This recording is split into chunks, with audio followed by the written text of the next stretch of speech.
Breaking news mga tol, natapos na ang laban ni Timbua Pilipos versus Oguni. Alam nyo naman, itong dalawa parehas nakalaban ni Janriel Casimero. Nagtulakan pa itong dalawa sa weigh-in, talagang gigil ang isa't isa. Kaya kanina sa undercard ni Casimero, talagang nagbukpukan mga tol. Round 1 pa lang, nagbukpukan na. Itong si Oguni, nakipagsabayan kay Pilipos.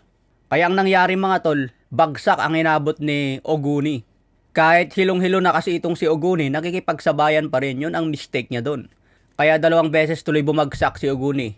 Pero nakarecover naman siya. Ang problema, yung pangatlong pabagsak na, bago pa siya tuluyang lumuhod o kaya dumapa, inawat na ng referee. Kaya natapos sa knockout si Oguni sa round 1. Kaya congratulations kay Timbua Pilipos. Ngayon, na-interview si Pilipos pagkatapos ng laban, sinabi niya, I want Casimero. Kaya sana pagbigyan ito ng rematch. Matatandaan nangyari ang laban ni Casimero at Pilipos dito sa Pilipinas. Ayon sa post na nakita ko kanina, sold out daw ang venue. Pero base dito sa napanood natin mga tol maraming bakanting upuan Kaninang 10:30, 128 pounds ang timbang ni Casimero. Meron pa siyang kaunting oras mga tol mula 10:30, 11:30, 12:30, 1:30, 2:30. 4 na oras na lang yung recovery time niya.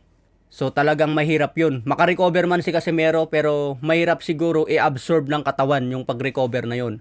Kasi kailangan sa boxer 24 hours kang makarecover mula sa final weigh-in. Kaya nga ginaganap ang final weigh-in 24 hours bago ang laban. So sana mga tol makapagbigay pa rin ng magandang performance si Casimero. Wala sanang masamang mangyayari sa kanya kasi mahirap yun, tuyong-tuyo ang katawan mo. Tapos lalaban ka sa isang boxing match na malupit din ang kalaban. Ayan guys, habang ginagawa ko tong video na to, may pumasok na problema. Kasi nag-live yung kampo nila Casimero, may nahuli mga tol. Kaya dinumog si Casimero dun sa kanyang live na mga commission. Kasi, so hindi ko pa pwedeng sabihin ngayon kung ano yung nakita nila. Kumpirmahin pa natin kasi dinumog siya ng mga commission Baka nagkaroon ng konting problema. Kaya abangan natin mamaya yung laban. So sana mga tol makapagbigay pa rin ng magandang performance si Casimero. Sa ibang banda naman mga tol, nagbanatan si Shakur Stevenson versus Tank Davis. Sabi kasi ni Shakur Stevenson, beautiful boxer daw ang binakita ni Dimitri Bivol. Robberies daw ang nangyari doon. Ngayon, nag-reply naman si Tank Davis. Anong sinasabi mong robberies? Kaya lesson learned daw ito para kay Shakur Stevenson. Dahil pwedeng paboran ng judge ang isang aggressive fighter. Ayon naman kay Ryan Garcia, kung siya daw ang tatanungin, dapat si Dimitri Bivol ang panalo. Ngayon, hindi rin nagpauli si Devin Haney. Sinabi rin niya, close fight. Kapag daw close fight, hindi ibig sabihin robberies na kagad. Close fight ang laban, pwedeng manalo yung isa, pwede yung isa.